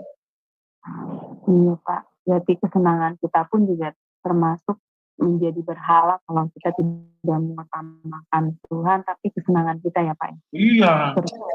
Jadi prinsipnya Bu, gimana segala sesuatu dalam hidup kita yang Tuhan tidak berkenan, maka itu pasti salah. Pokoknya Tuhan disenangkan, maka itu menjadi sesuatu yang memuliakan Tuhan. Pokoknya Tuhan disenangkan saja, Bu. Tuhan saja yang disenangkan. Tuhan adalah kebahagiaanku satu-satu. Udah itu saja. Iya. Terima kasih Pak Jos untuk penjelasannya. Ya, sama-sama Bu Aling, Tuhan Yesus berkati. Makasih Sister Aling ya. Bapak Ibu, ya di sini ada satu Muslim yang bernama Pak Bayi Tabung. Ini sebenarnya Pak Putra. Saya nggak tahu kenapa dia ganti nama. Tolong Pak Putra, pertanyaannya sesuai dengan materi pelajaran mengenai happiness in God ya, kebahagiaan di dalam Tuhan. Silakan Pak Putra di unmute. Ya, silakan Pak Putra. Ada kebahagiaan sejati dan ada kebahagiaan semu ya Pak ya. Seperti yang waktu saya jalan-jalan di Philadelphia, itu banyak orang-orang yang disebut orang zombie itu Pak. Tapi saat kita survei, mereka mengatakan bahwa inilah kebahagiaan dia. Ya. Itu ya. Apakah orang Kristen yang melakukan seperti itu juga berarti dosanya sudah terampuni, Pak? Sudah pasti masuk surga juga. Mungkin itu, Pak. Sorry, Pak. Tanggapan. Terampuni apa? Apakah yang melakukan kebahagiaan semu seperti zombie yang di Philadelphia itu rata-rata mereka orang Kristen dan dia menganggapnya bahwa kami kan udah Kristen, udah percaya sama Yesus Tuhan. Pak, sebentar saya clearkan dulu. Dulu. Itu jangan framing Pak bahwa itu orang Kristen. Bu, ini hasil survei real Bu. Tidak Pak, Bapak saya tinggal di Amerika, Bapak bukan tinggal di Amerika. Tapi saya ke Philadelphia Ibu. Kapan Pak? Tunjukkan sama saya visamu dan Mei ini. Ya, tanggal 27 sampai 29. Itu ya, tapi itu tidak hanya di Philadelphia, Pak. Kota di mana aja banyak sekarang di Amerika ini. Itu akibat negara-negara apa ya? Pak Putra, itu akibat orang menggantikan kebahagiaan yang semu, Pak. Tapi biar nanti dijawabkan oleh Pak dosen saya ya. Jadi tolong Pak Putra diam waktu sedang dijelaskan. Silakan Pak Jos. Maksudnya dia berargumen gini, toh dosa saya udah diampuni. Gitu, Pak. Ya, silakan Pak, diam dulu Pak. Biar. Terima kasih Pak Putra. Pokoknya gini Pak. Segala sesuatu yang dimana Tuhan tidak berkenan, ya berarti salah. Tidak benar di mata Tuhan. Segala sesuatu Pak yang Tuhan tidak berkenan, apalagi menjadikan menjadikan kebahagiaan yang seperti semu, itu kan kebahagiaan semu kan, kebahagiaan semu itu Ya, artinya bersifat duniawi, masih keduniawian ya kan. Ya, betul. Kebahagiaan kita yang sesungguhnya adalah di mana menjadikan Tuhan segala-galanya dalam hidup kita. Kita mau menyenangkan hati Tuhan. Kalau di luar dari itu berarti sudah tidak benar dan Tuhan tidak berkenan. Sekalipun Pak, dia percaya orang Kristen, sekalipun, jangankan orang Kristen, sekalipun dia hamba Tuhan, pendeta, gembala, tapi kalau dia dalam hidupnya tidak sesuai dengan kehendak Tuhan, tidak menuruti kehendak Allah, sudah pasti tidak benar Pak. Tidak mungkin orang benar itu, orang percaya itu adalah penundukan dirinya kepada perintah Allah, mentaati segala perintah dan ajaran Tuhan Yesus yang tertuang di dalam Alkitab. Jadi kalau segala sesuatu yang bersifat duniawi sudah pasti tidak berkenan kepada Tuhan. Itu saja Pak Putra. Jadi mereka percayanya itu percaya hanya mengaku di mulut saja Pak, tapi tidak di dalam penurutan yang sesungguhnya, dalam perilakunya. Jadi intinya harus melakukan iman itu Pak ya, tidak ada jaminan hanya percaya Yesus. Oh iya Pak, nggak jadi jaminan Pak. Terima kasih Pak. Terima kasih. Iya betul, terima kasih. Ada perbuatan, buktinya Pak, menunjukkan perilakunya sesuai nggak dengan kehendak Tuhan. Itu ya Pak Putra, terima kasih Pak Putra, Tuhan berkati. Ya, terima kasih Pak Pendeta. Sama-sama Pak. Ya, baik. Teman-teman lain, adakah lagi yang ingin bertanya? Dipersilakan ya Bapak Ibu ya untuk bertanya. Oke, ada Pak Aron. Pak Aron, silakan Pak Aron. Ini dari Malaysia. Oke, shalom dari Malaysia. Shalom. Ya, Pak Terima Aron, kasih shalom, Bu ya. Moderator. Shalom juga Pak Pendeta. Shalom. Selamat malam. Ya, Tuhan Yesus memberkati. Wah, sungguh luar biasa materi malam ini juga ya Pak. Saya juga sempat nangkep tentang kasih gitu kan. Jadi dalam pertanyaan saya Pak, itu kan apa perbedaan kasih dengan orang yang believer, orang yang percaya dengan orang yang tidak percaya? Karena kalau kita lihat kasih sesama manusia, orang yang tidak percaya dengan Yesus juga mempunyai hal yang sebegitu. Malah bahkan bisa dikatakan lebih lagi dari orang yang percaya. Seperti contoh berbagi harta, berbagi dana. Malah ada juga orang yang enggak percaya, hidupnya lebih bahagia dari orang yang percaya. Itu kira-kira gimana Pak? Terima kasih. Ya. Letaknya Pak adalah imannya Pak. Perbedaannya adalah imannya. Iman percayanya kepada Tuhan. Makanya saya pernah sampaikan beberapa waktu yang lalu ya, jangan sampai kita orang Kristen yang identik dengan kasih kalah dengan orang yang non-Kristen kebaikannya. Kasihnya saya pernah sampaikan saya sebut Buddha Seci ya. Di Buddha Seci itu orang Muslim melakukan kebaikan pelayanan loh, tidak dibayar. 8 jam dia berdiri melayani pasien-pasien atau tamu dari rumah sakit Seci itu. Tapi padahal posisinya bukan orang yang susah. Justru dia memberi dana. Bukan memberi dana saja, waktunya dia beri. Kalau ada pelayanan sosial keluar kota, dia bayar sendiri untuk pergi ke sana. Bahkan dia juga memberi sembako atau baju dan sebagainya untuk dipersembahkan untuk sebagai aksi sosialnya. Nah, tapi masalahnya imannya kepada Kristen, berbicara kepada iman itu, percaya itu adalah penundukan diri kita, ketaatan kepada perintah Tuhan. Itu Pak. Jadi yang membedakannya adalah iman kita, percaya kita kepada Tuhan. Berbicara kepada percaya itu artinya ketaatan kita kepada Tuhan Yesus, seperti Tuhan Yesus taat kepada Bapaknya yang di surga. Begitu juga kita. Demikian Pak Aron ya. Oke, terima kasih. Bisa dikatakan seperti inilah ya Pak. Untuk orang yang believer, untuk orang percaya, itu ada cerminan Allah di dalam hidupnya. Iya. Di mana yang bukan believer, walaupun kita melihatnya kasih, malah bahkan dari mata manusia, dia membuat yang lebih lagi dari orang believer, tetapi bukan cerminan Allah. Gitu ya Pak? Iya. Iman kita Pak, percaya kita kepada Kristus. Itu yang membedakan Pak. Oke, terima kasih Pak. Jawaban Ya, yang terima ringkas kasih dan Pak padat. Aaron, Tuhan berkati Pak. Amin. Ya. Tuhan memberkati juga Pak. Pak Aaron, Ya. terima kasih, luar biasa ya. Pak Martin, ya, terima kasih Pak Martin ya. Baik, Bapak Ibu yang terkasih, adakah lagi yang masih mau bertanya tentang pelajaran Happiness in God? Happiness in God ini ya tidak bisa digantikan posisinya. Hanya Tuhan saja yang bisa menggantikan posisinya di dalam kehidupan kita. Tadi Bapak Jo sudah menjelaskan mengenai fisiologi orang percaya. Harus ada rasa takut akan Tuhan. Jadi tidak ada lagi yang ada di dalam kehidupan kita keinginan, hanya Tuhan saja. Pilihan ada di tangan kita. Jangan dikatakan bahwa, aduh saya nggak mampu, saya nggak sama seperti kamu gitu ya. Tapi itu harus dilakukan. Kemarin ya Pak Jos, hari Minggu di Amerika, udaranya sangat enak sekali Pak Jos. Enak sekali udaranya.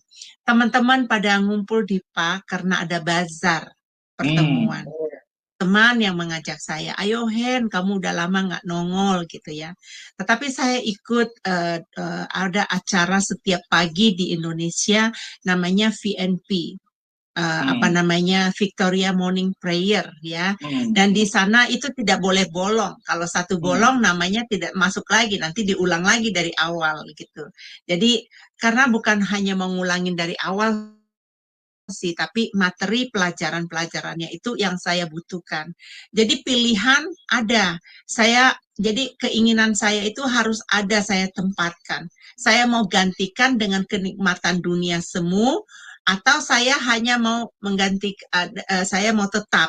Tapi kalau jamnya yang berbeda, mungkin nggak ada tantangan ya Pak Jos ya.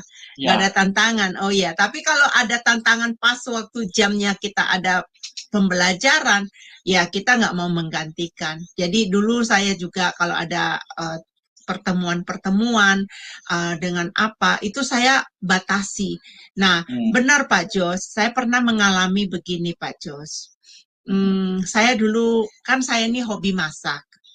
Jadi saya panggil teman-teman, saya yang bayarin makanannya, saya yang jadi kokinya, saya jadi waitressnya yang meladeni, saya juga bagian girl boss yang untuk bersih-bersihnya. Jadi mereka tuh cuma datang ke rumah seperti kafe, mereka makan, ngobrol-ngobrol, entah ngobrol-ngobrolnya apa-apa gitu, suka ngumpul lah di rumah saya gitu. Nah, semenjak saya mengambil keputusan untuk mau belajar kebenaran firman, jadi saya menggantikan posisi itu. Saya merasakan Pak Jos, memang betul dengan kesibukan yang saya ambil itu, memang ngumpul-ngumpul, ketawa-ketawa, tapi tidak bisa menggantikan kebahagiaan kita dengan yang aku dapatkan dengan belajar firman Tuhan ini. Bayangkan Pak Jos, saya sudah waktu itu sudah menjadi Kristen, sudah hampir 30 tahun. Tetapi pola pemikiran saya, education saya, pengetahuan firman itu kurang dalam hidup saya. Jadi sehingga kalau ada orang yang ngomong, ih kok kamu tahu ya, kenapa gue nggak tahu? Padahal gue udah Kristen udah lama. Ya itu karena Kristennya cuman maunya tidak mau tekun belajar. Jadi kalau tekun belajar, kita diberikan pengetahuan, jadi kita bisa menjadi value, ya punya value. Tadi Pak Jos udah bilang itu value kita di mana. Nih Pak Jos, saya pernah tuh bos saya kasih reference kepada saya nggak mengerti apa itu bahasa Inggris dulu. This woman is valuable. Jadi aku pikir apa ini mau dijual aku ya, harganya mahal gitu ya. Ternyata bukan, itu komennya bahwa wanita ini berharga. Luar biasa harga dia sangat berharga gitu loh dari pekerjaan saya. Jadi itulah yang saya mau katakan kepada teman-teman. Hari ini kita belajar tentang happiness in God. Mari tentukan Saya hanya menghimbau, mari tentukan. Apabila kamu masih asik di sana, hanging out bersama teman-teman ya. Ada teman saya suka ke pub, minum-minum ya, kumpul sama teman-temannya gitu. Apakah itu kebahagiaan sejatimu? Apabila nanti umurmu, waktunya kan nggak tentu ya. Kalau udah usia kita sudah harus, waktunya kita harus berpulang dalam keadaan sehat, bisa aja kita waktu kredit kita habis ya Pak ya. Apakah itu yang membuat kamu bahagia? Tadi ada satu ayat yang Bapak tekankan di Roma 11 ayat 21 tadi. Ya, bayangkan anak-anak kesayangan Tuhan itu adalah bangsa Israel. Kita ini umat yang dicangkok, ya.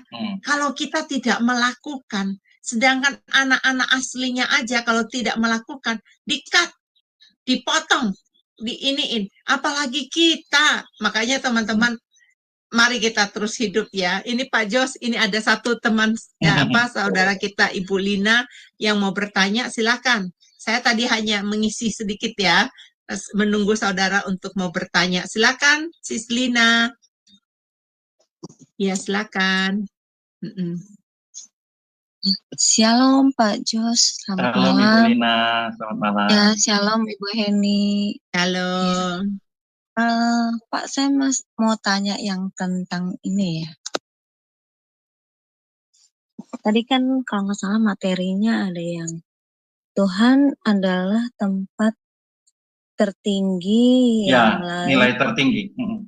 Tuhan adalah nilai tertinggi. Hanya menunjang pelayanan. Ya, yang lain hanya menunjang dalam pelayanan, betul. Nah, itu maksudnya gimana ya Pak? Maaf, saya masih kurang paham. Terima kasih. Ya, untuk memperkenalkan Pak, Sis Lina ini dari Hong Kong, Pak. Dia ada di Hong Kong. Oke. Ini Homa. Dia bahasa Konghu, Pak. Oh, Konghu ya. Orang Konghu ya berarti Bu Lina ya? Iya, dia belajar Konghu. Oh, dia belajar Konghu bukan Mandarin. Oke. Jadi maksudnya kita harus memberi nilai tertinggi dalam kehidupan kita adalah Tuhan. Nah, yang lain itu materi, itu merupakan sarana atau alat. Itu sebagai penunjang dalam pelayanan kita kepada Tuhan, dalam pengabdian kita kepada Tuhan. Jadi tidak boleh menggantikan Tuhan itu yang tertinggi, tidak boleh. Apakah itu anak kita, istri, suami, keluarga kita, materi kita, properti dan sebagainya, dan lain-lain, itu tidak boleh menggantikan nilai tertinggi itu hanya Tuhan saja. Dan yang materi itu, yang sesuatu itu adalah menjadi alat sarana untuk kita melayani Tuhan, pengabdian kita kepada Tuhan, Bu. Itu hanya menunjang saja, sarana untuk menunjang kita dalam pengabdian kita kepada Tuhan. Itu maksudnya Bu Lina. Halo, Bu Lina. Paham nggak Bu? Paham nggak sampai di sini? Ya, karena gini ya Pak. Terkadang manusia itu kan masih seperti menduakan Tuhan. Ya. Apalagi dengan zaman sekarang, yaitu dengan alat komunikasi seperti handphone ya. Nah, kan manusia kan lebih seperti seperti mendahulukan handphone daripada Tuhan. Iya, betul. Kan seperti itu. Padahal kan tidak boleh kan. Iya, betul. Nah, bagaimana Pak kalau misalkan orang yang dia sudah putus asa dan dia ada, misalkan dia ada sharing dengan orang-orang di gereja, tapi dia tidak, dia masih awam gitu ya, dia belum bisa untuk bagaimana dia harus mengendalikan diri supaya dia terus fokus kepada Tuhan, tetapi dia masih mengandalkan manusia. Itu banyak itu Pak, kalau menurut karena teman-teman saya rata-rata seperti itu. Nah itu solusinya bagaimana kalau kita punya teman seperti itu? Ya. Pertama, Bu, harus dia punya tekad untuk mau berubah dan bertobat. Punya tekad dulu. Dia tahu ini kebenaran, tapi dia tidak mau berjuang, bertekad untuk merubah dan bertobat dari kebiasaan atau kesenangan-kesenangan yang mana dalam hal ini bertentangan dengan kesenangan Tuhan. Ya tentu dia harus merubah pola hidupnya, gaya hidupnya, cara hidupnya, pola pikir dan sebagainya. Jadi intinya dia harus berubah dan bertobat. Lalu dia mulai menenggelamkan diri dalam apa? Rajin baca Alkitab, rajin mendengar kebenaran firman Tuhan, lalu tekun dalam doa secara pribadi dengan Tuhan. Inilah proses-proses yang membuat imannya bertumbuh. Ya kan? Iman timbul dari pendengaran firman Kristus. Jadi baca Alkitab, dengar renung-renungan firman Tuhan yang benar, lalu doa, lalu hadir dalam persekutuan-persekutuan, yang mana ini membangun kerohaniannya, supaya dia benar-benar tidak lagi dalam segala hal tadi dikatakan dia apa tadi Bu Lina, orangnya itu, halo? Iya. Apa tadi orangnya itu tadi Iya. menduakan Tuhan ya? Iya. Karena gini ya Pak, maaf. Saya kan sharing dengan dia sharing dengan saya, lalu dia ada baca Alkitab juga, ada berdoa. Nah, itu saya sulit gitu Pak kalau untuk menjelaskan punya teman seperti itu, karena saya juga saya mikirnya gini, loh kayaknya nanti saya buat dia tersinggung, jadi gimana?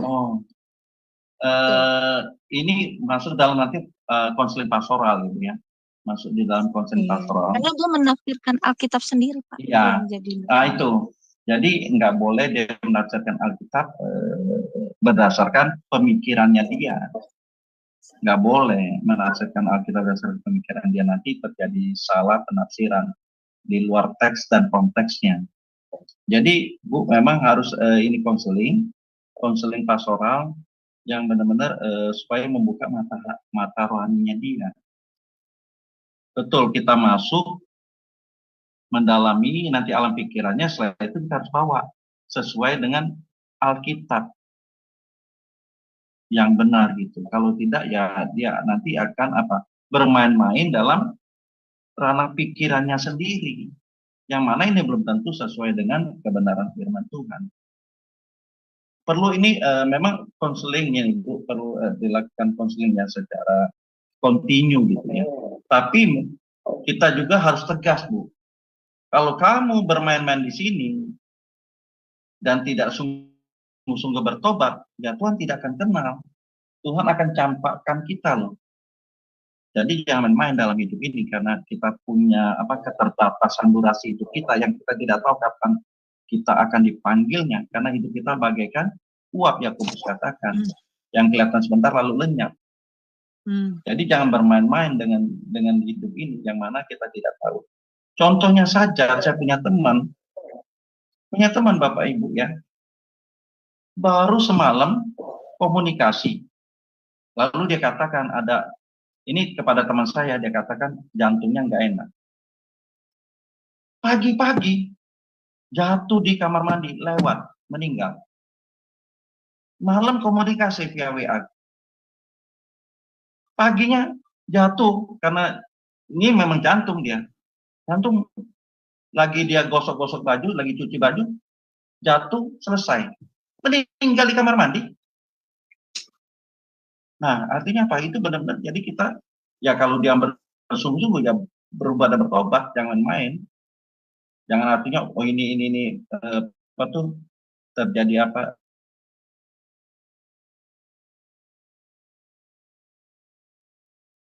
Ya, kelihatannya Bapak frozen lagi nih. Sebentar ya, sisa terlempar kayaknya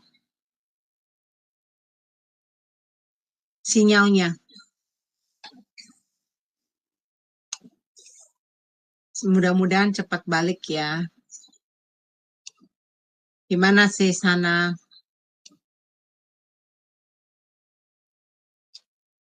Pak Josnya belum kembali ya, sabar ya sih sana ya. Iya. Iya, pengalaman hidup ya sis. Iya sih, karena ada teman gitu. Jadi maksudnya kan kita kan berharap ya. Gitu, iya. Itu Bu, ini perlu konseling aja Bu. perlu one by one namanya ini Pak. Iya, perlu konseling aja. Soalnya nggak bisa kita selesaikan di sini. Perlu itu aja. Oke, itu aja ya Bu Lina ya. Ya. Terima kasih Pak Jos. Makasih Sis Lina. Ya, makasih ya. Sis Lina. Ya, akhirnya Pak, karena waktu sudah yang harus menentukan kita harus beristirahat. Pak Jos besok harus mengajar di sekolah STT ya. Tolong Pak ditutup nanti dalam doa ya Pak ya buat urusannya ya.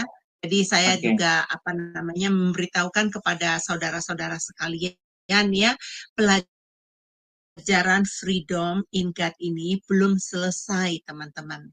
Masih ada lanjutannya dan itu nanti ditentukan pada hari yang sama Selasa depan pukul 21 WIB ya. Make sure teman-teman yang mendengarkan pelajaran ini tolong di-sharekan ke teman-teman yang lain ya. Kalau boleh dukung kami dalam subscribe-nya. Tuhan Yesus memberkati ya. Mari Bapak Ibu kita mendengarkan kesimpulan dari Pak Jos dan kita akan ditutup doa. Silakan Pak. Oke, terima kasih Bu Eni. Bapak Ibu, selama kita masih memberi price atau harga tinggi kepada sesuatu yang bersifat relatif, bersifat sementara, dan mempercayainya dapat memberi kebahagiaan, maka artinya kita masih terbelenggu kepada sesuatu itu. Dan dengan demikian, kita tidak menjadikan Tuhan kebahagiaan dalam hidup kita. Kita tidak menjadikan Tuhan adalah segala-galanya dalam hidup kita. Yang mana hal itu Bapak Ibu pada akhirnya akan membawa kita kepada kebinasaan. Selagi masih ada waktu, selama hari masih siang, selagi masih ada kesempatan, mari kita berjuang. Menjadikan Tuhan adalah segala-galanya. Menjadikan Tuhan kekasih jiwa kita satu-satunya.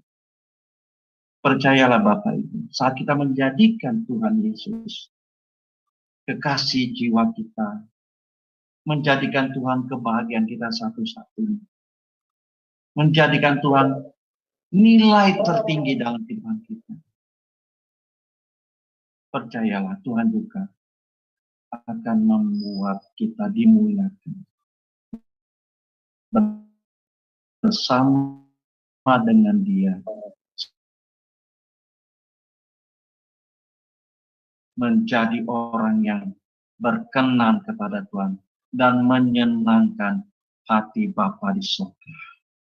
Amin. Mari kita bersatu dalam doa. Segala puji syukur kami panjatkan kepadamu Tuhan. Ampuni kami Tuhan, ampuni kesalahan kami, kegagalan kami, ketidakpahaman kami, ketidakmengertian kami, ketidaktahuan kami Tuhan. Bagaimana kami menggulirkan hidup ini sesuai dengan kehendak-Mu. Kami masih salah Tuhan dalam melakukan perjalanan hidup kami. Kami mengaku, kami percaya kepadamu, tetapi sesungguhnya itu masih lip service saja, masih sebatas perkataan kami saja, tidak sampai merasuk kepada jiwa kami, tidak sampai masuk dalam hati kami yang sungguh-sungguh untuk mengasihi-Mu. Terima kasih Bapak atas materi kesempatan pada malam ini. pada siang hari ini, pada sore hari ini. Kalau kami masih dapat mendengarkan kebenaran-Mu ya Bapa. Ini satu anugerah yang besar, yang luar biasa, supaya kami benar-benar memahami dan kami bertumbuh di dalam Tuhan. Terima kasih Bapa, Engkau berkati channel Sema Adonai, menjadi berkat bagi banyak jiwa dimanapun berada.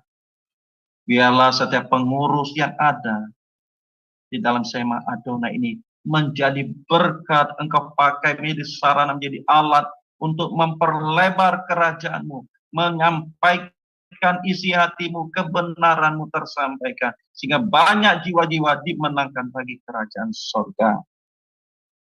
Berkati mereka Tuhan, hamba-hamba-Mu Ibu Eni dan semua teman-teman yang ada yang mensupport, mendukung, sehingga terselenggara acara ini dengan baik dan lancar. Terima kasih Bapa, terima kasih, berkati Tuhan umat-umat-Mu, baik yang mengikuti secara Zoom dan juga yang mengikuti secara live di YouTube. Berkati mereka dimanapun berada, apapun pergumulan mereka, Tuhan hadir menjawab, melawat, menjamah mereka, menghibur mereka, memberi kekuatan bagi mereka. Dan juga bagi saudara kami yang mungkin masih kebimbangan, kebingungan, Tuhan jamah, Tuhan lawat, Roh Kudus melawatnya, memberikan pencerahan Tuhan, sehingga mereka sungguh-sungguh berubah dan bertobat untuk mencari wajah-Mu, untuk mencari perkenanan-Mu ya Tuhan. Terima kasih Bapa, terima kasih Tuhan Yesus. Kami akan menyudahi acara kami malam ini.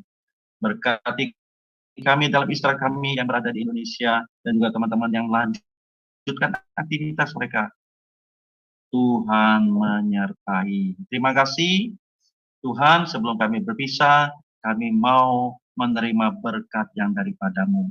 Mari kasih-kasih Tuhan, angkatlah kedua belah tangan-Mu. Segala berkat dari Allah Bapa di surga, dan cita kasih Tuhan Yesus Kristus, Gembala Agung kita, dalam persekutuan Roh Kudus, menyertai kita mulai hari ini sampai selama-lamanya. Mari setiap kita yang percaya, kita katakan amin. Amin, Tuhan amin, Yesus amin, memberkati. amin. Terima kasih Pak, ya Pak Jos, terima kasih. Sama-sama, Bu. Baik teman-teman, kami dari Sema Adonai mengundurkan diri pada hari ini. Jangan lupa besok hari Rabu, hari Kamis, Jumat, Sabtu, Minggu, ya seterusnya selama 7 hari kami Sema Adonai punya acara yang sangat memberkati Bapak Ibu sekalian. Tuhan Yesus memberkati.